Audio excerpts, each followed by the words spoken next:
There was one of the case studies which I was going through in the property plant equipment in days 16. The case was that there is a construction of a oil refinery at a very remote location. Fine. Now that is a property plant equipment. But what happens? The company also constructs road, bridges, and railway siding. These are also constructed to facilitate the operation of the particular refinery. So basically what happens here, for example, if I want to reach the refinery, I require a proper road. I require a proper bridge. Okay. I require what you can say, a proper way to navigate to that particular location. Actually, to reach that particular location, I need to navigate at a particular location. That's the thing actually here. Fine, that's okay. So now the question here is that these are all costs which is incurred around the property plant equipment. There is a issue here is that neither I control the road or the bridge or the railway siding. Say for example, say a private person actually here who is walking along, he can go and he can go use the road actually here. Now I cannot stop him. That road does not completely belong to what you can say me. That road does not completely belong to me actually here. So that road is not controlled by me actually. I cannot stop the access to the road or to the bridge. No, you cannot cross the bridge. I have constructed. No, it has been constructed, is used by everybody. But the cost incurred to construct this road, bridge, and what you can say the railway siding, can I capitalize? Can I capitalize actually here? See, asset means what? Asset is something where I control the asset, but here I'm not controlling the asset. So this is a very tricky situation.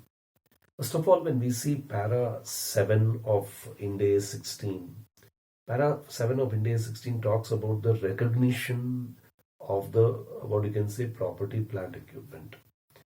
When an asset is recognized as a property plant equipment, the asset should provide a future economic benefit to the entity. Is it providing a future economic benefit?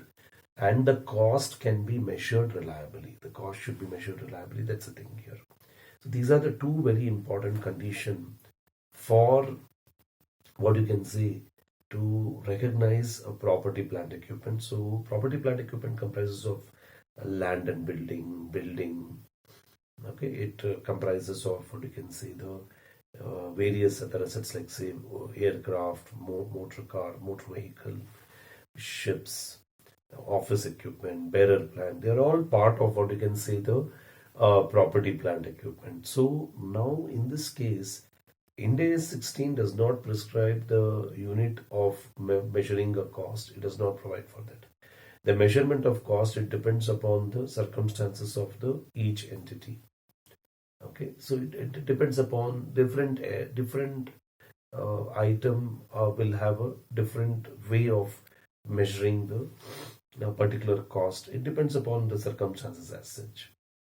Now, insignificant items like say mold, tools, dies, these are all items. They are aggregated as one. They are taken into aggregation as one. That's the thing here.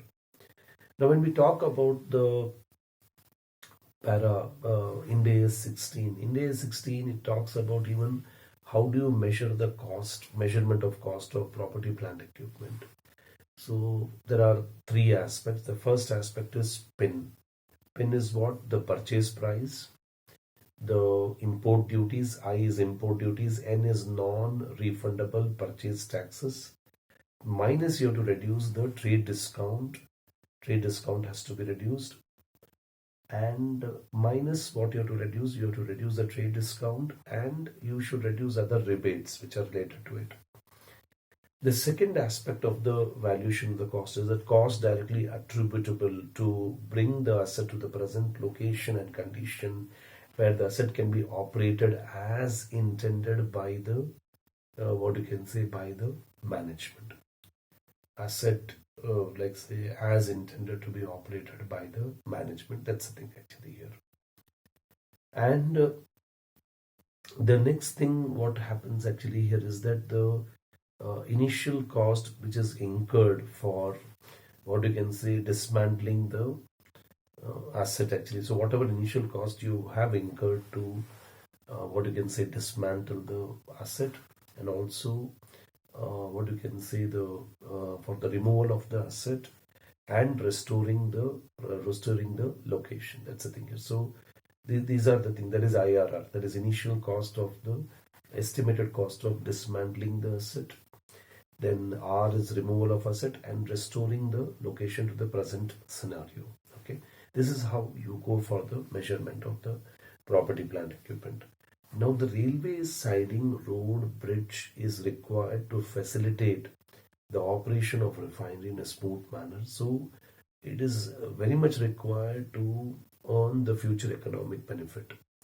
And it is required to operate basically, if a project has to be operated in a as intended by the management in a particular manner, you require this road, bridge and railways. That's the thing here. So although the management of the company does not have a direct control over these assets actually here, but for the asset to operate in a particular manner, you require these assets. So you cannot capitalize the road, railway siding, road construction costs, bridge to a particular item of property plant equipment. Rather, it can be considered as a part of the project cost and being capitalized. That's the thing actually here. So that is how it can be considered. Okay, fine. I'll see you in the next video.